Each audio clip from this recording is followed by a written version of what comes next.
Les impôts, les taxes et les patentes au pluriel. Qu'est-ce donc ces vocables? Pourquoi le contribuable congolais est-il obligé de payer ces impôts, taxes ou patentes? Quels sont les incidents positifs ou les retombées positives sur la République démocratique du Congo en payant ces impôts, ces taxes et patentes?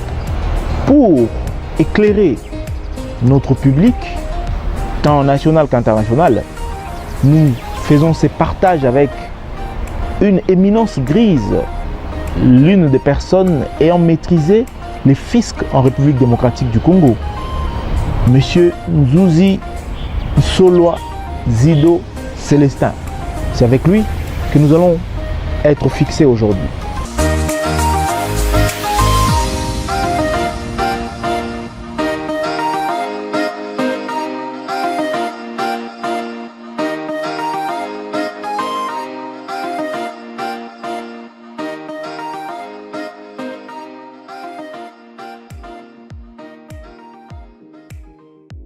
Généralement, j'ai du mal à me présenter parce que ça me pousse à parler de moi-même. Mais je pense que bon, l'essentiel, vous l'avez dit, je suis Monsieur Nzuzi Nsoloa Zido, c'est mon nom. Je suis un agent public, un agent de l'État.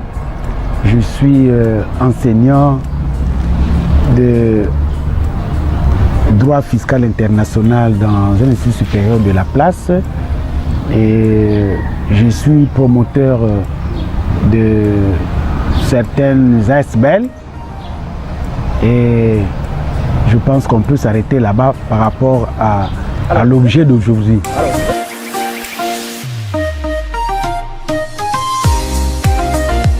Merci beaucoup. Évidemment, dans un cadre comme celui-ci, je ne saurais pas aller dans trop de détails. Mais ce que je peux dire par rapport à l'impôt et à la taxe, il s'agit des prélèvements que l'État opère auprès des personnes physiques, des personnes morales, donc des entreprises, auprès de certains organismes. Mais comme vous me posez la question de savoir quelle est la différence, la grande différence dans la littérature, c'est que une taxe représente en fait, entre guillemets, la facture d'un service que vous-même, vous êtes allé demander auprès de la collectivité.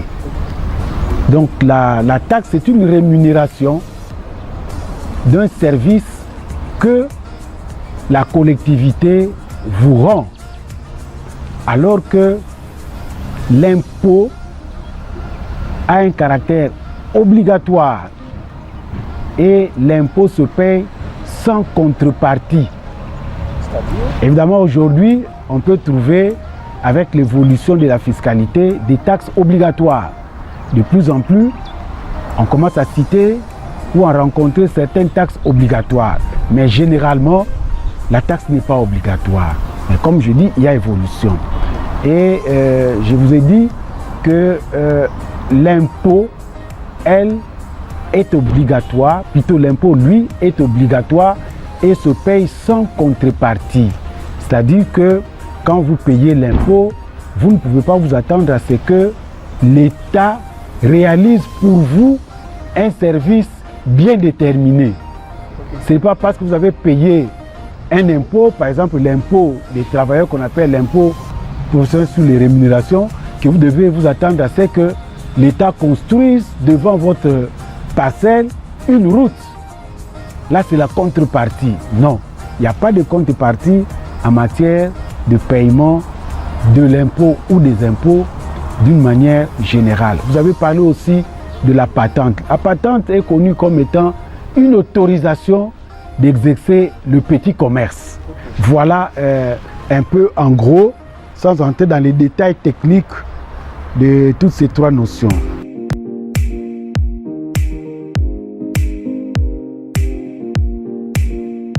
Ok, donc il est reconnu à l'impôt trois fonctions.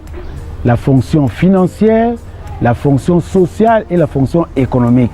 Pourquoi devons-nous payer l'impôt? Nous devons payer l'impôt surtout par rapport à la première fonction pour permettre à l'État, permettre au gouvernement, permettre aux différentes subdivisions de l'État de faire face aux différents besoins de la collectivité. C'est avec les fonds venus de l'impôt, les fonds perçus par les différents impôts, qu'on va payer, par exemple, les fonctionnaires de l'État, qu'on va payer les militaires, qu'on va acheter les armes, comme aujourd'hui nous sommes en période de guerre. C'est avec tous ces fonds-là qui entrent dans la masse anonyme, dans ce qu'on appelle le fiscus, donc le panier de l'État. C'est avec ce fonds-là qu'on paye, que l'État résout les différents problèmes financiers. J'ai voulu parler de la masse anonyme justement pour ne pas créer la confusion dans votre tête. Je viens de parler des différentes utilisations des fonds de l'État. Vous risquez de dire que non, vous avez dit qu'il y a eu il n'y a pas de contrepartie. Il n'y a pas de contrepartie de l'impôt. Oui, il n'y a pas de contrepartie.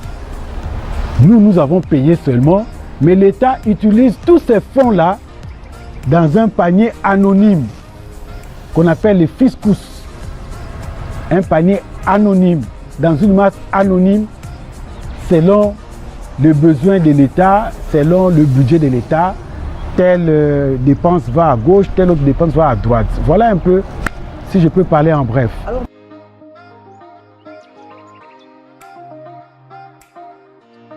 Oui, je pense que c'est vrai dans une certaine mesure, mais il faut relativiser. Il faut relativiser. Évidemment, notre pays a encore des problèmes. Il y a un sérieux problème du climat des affaires. Il y a un sérieux problème au niveau de la charge fiscale d'une manière générale. Il y a un problème qu'il faut résoudre, mais je pense qu'il faut relativiser aussi parce que pendant que une masse de contribuables se plaignent parce qu'ils payent plus, il y en a encore une autre masse, un groupe de contribuables qui ne payent pas ou qui payent très mal. Voilà aussi l'autre problème. Mais je reconnais qu'il y a un grand travail à faire au niveau de la nomenclature des impôts et des taxes dans ce pays. Il y a un grand problème à faire, un grand problème à résoudre au niveau de la décentralisation, non seulement administrative et politique de l'État, mais surtout au niveau de la décentralisation fiscale. Il y a un grand problème. Les experts doivent travailler dessus et trouver des solutions.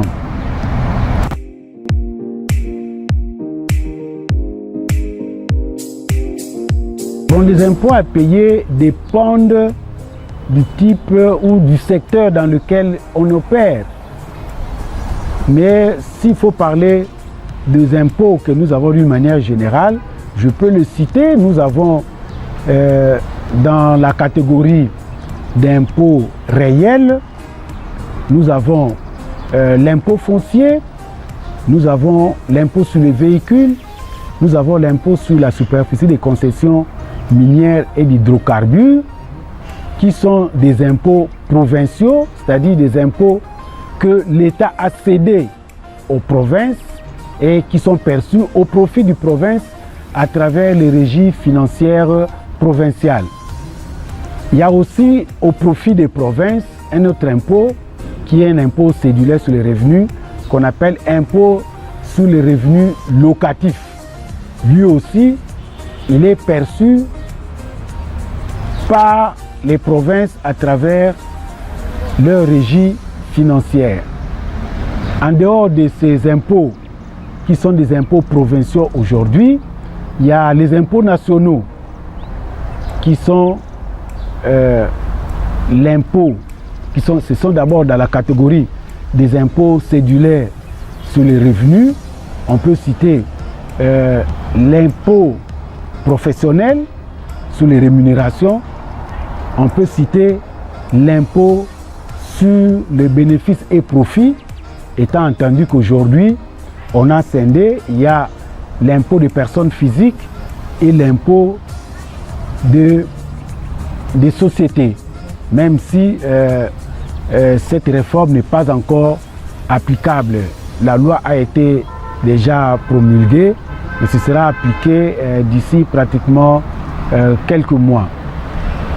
Alors, en dehors de ces impôts, il y a l'impôt mobilier. L'impôt mobilier, et là, je boucle par rapport aux impôts cédulaires.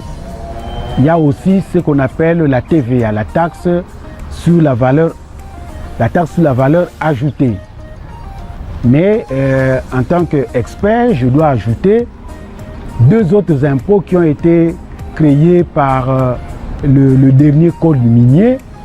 C'est ce qu'on appelle l'ISPE, l'impôt spécial sur le profit excédentaire, qu'on appelle aussi super profit. Il y a aussi un autre impôt qu'on appelle impôt spécial sur la plus-value des cessions des actions et des parts. Ce sont là les deux derniers impôts qui ont été créés par le dernier code minier. Voilà un peu d'une manière générale.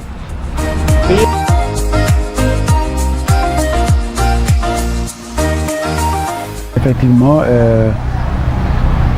la loi a prévu des mécanismes, beaucoup de mécanismes pour contraindre les opérateurs économiques ou les redevables, les assujettis à l'impôt, de pouvoir s'acquitter de leurs obligations fiscales, tant de déclarations de paiement.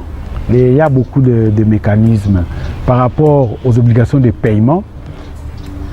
Il y a ce que nous appelons les poursuites en recouvrement. Les poursuites en recouvrement, là nous avons des mesures assez sévères, des mesures graves, parce que là, le service fiscal peut arriver même à procéder à la fermeture d'un établissement. Donc il y a la fermeture de l'établissement, il y a ce que nous appelons les ATD, c'est-à-dire les avis à tiers détenteurs, il y a même les ventes immobilières. Donc l'État peut saisir un bien immobilier et procéder à la vente, évidemment selon une procédure. Il y a des voies, il y a des mécanismes que l'État a prévus. Je ne saurais pas entrer dans ces détails-là. Si vous m'appelez uniquement pour ces détails-là, je pourrais vous en donner allègrement.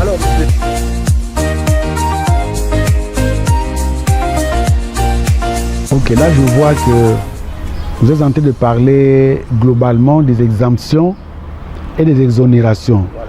Les exemptions, vous pouvez déjà les trouver dans la loi, dans les différentes lois. Exemption par exemple en matière d'impôt foncier, vous allez trouver par exemple, on vous dit que une personne âgée de 55 ans qui est propriétaire d'une parcelle ou bien d'une maison, lorsqu'il habite lui-même, lorsque la personne habite elle-même la parcelle ou bien la maison, ne va pas payer l'impôt. Donc là, ce sont des dispositions qui sont déjà prévues comme ça dans la loi et nous appelons ça les exemptions. Alors que les exonérations, là il faut remplir certaines conditions, c'est-à-dire il y a tout un dossier, un projet à introduire comme aujourd'hui auprès de l'ANAPI, Agence pour la promotion des investissements, et le dossier peut remonter jusqu'au ministère du portefeuille, plutôt jusqu'au ministère du plan, pour acquérir un arrêté d'exonération, un arrêté d'accord des exonérations. Donc là, il faut un plan, un projet que l'investisseur, que l'opérateur économique introduit, une demande que l'opérateur économique introduit auprès du service de l'État. Évidemment, il s'agit d'un projet de création, c'est-à-dire je viens monter une nouvelle entreprise, tout comme il peut s'agir d'un projet de modernisation, c'est-à-dire que je peux vouloir moderniser mon entreprise sur le plan technologique, j'apporte une nouvelle technologie, j'apporte de nouveaux ingrédients. Là, il faut tout un projet et introduire une demande au service compétent.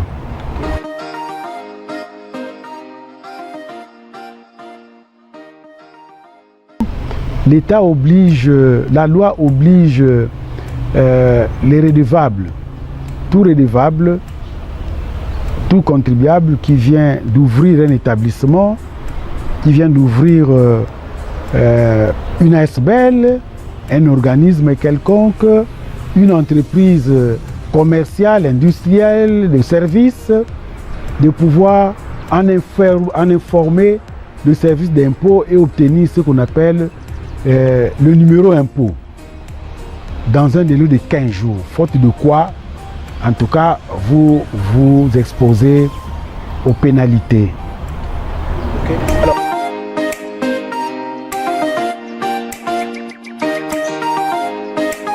par rapport aux opérateurs économiques, par rapport aux contribuables, par rapport aux citoyens congolais d'une manière générale, tout ce que je peux demander, c'est en fait la sensibilisation. J'exhorte tous les Congolais, j'exhorte tous les opérateurs économiques, j'exhorte tous les redevables, les assujettis à l'impôt, de pouvoir s'acquitter de leurs charges fiscales. Parce que c'est l'unique moyen que nous avons de pouvoir aider notre gouvernement, notre pays à faire face à ces multiples besoins. Comme aujourd'hui, le gouvernement est en train de faire face à la guerre. Si nous ne payons pas les impôts, si nous ne payons pas les taxes, je ne sais pas comment le gouvernement, comment le pays va faire face à ce besoin-là, à ce problème-là. Et par rapport à l'État lui-même, moi en tant qu'expert, je pense que, je l'ai déjà dit, il y a un grand travail à faire. Et je pense que ce n'est pas un travail facile. Il faut ce que j'appelle les états généraux des finances publiques. Il faut qu'on examine de près quelles sont les finances publiques de l'État, c'est-à-dire du gouvernement central. Quelles sont les finances publiques des provinces? Quelles sont les finances publiques des communes, etc., etc. Et veiller à ce que la décentralisation ne puisse pas s'arrêter seulement sur le plan politique et administratif, mais que l'administration fiscale puisse aussi se réaliser et que vraiment nous puissions, nous les experts, nous puissions aider l'État à mettre sur pied ou à mettre à exécution la décentralisation fiscale. Parce qu'elle existe déjà sur le plan des textes, mais dans la matérialité, il y a encore beaucoup de problèmes. Donc nous devons résoudre le problème de la nomenclature des impôts et des taxes et nous devons aider l'État à pouvoir aller jusqu'au bout de la décentralisation fiscale. Et comme j'ai dit, il faut les états généraux des finances publiques. Ce n'est pas facile. Il faut que toutes les matières grises, les techniciens et toutes les parties concernées se mettent autour d'une table pour résoudre ce problème-là. Parce que, effectivement, je vous ai dit que je suis aussi promoteur de quelques ASBL et en tant qu'unité de production, elles font face à des sérieux problèmes vis-à-vis des services de l'État. Et je peux certifier que ce n'est pas facile pour les opérateurs économiques de pouvoir opérer ou de pouvoir exercer dans notre pays. Donc, c'est toutes ces questions-là qu'il faut résoudre avec le problème du climat des affaires. Et je suis content déjà au niveau de l'ANAPI, il y a un grand travail qui se fait. Je suis content aussi au niveau des régies financières. De plus en plus, nous sommes en train de moderniser les services. Il y a beaucoup de réformes pour arriver à améliorer le climat des affaires, mais il faut aller jusqu'au bout. Voilà un peu ce que je pouvais dire en un mot.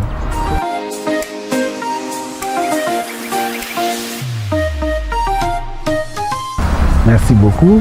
C'est moi qui vous remercie d'ailleurs. Merci à toute votre équipe.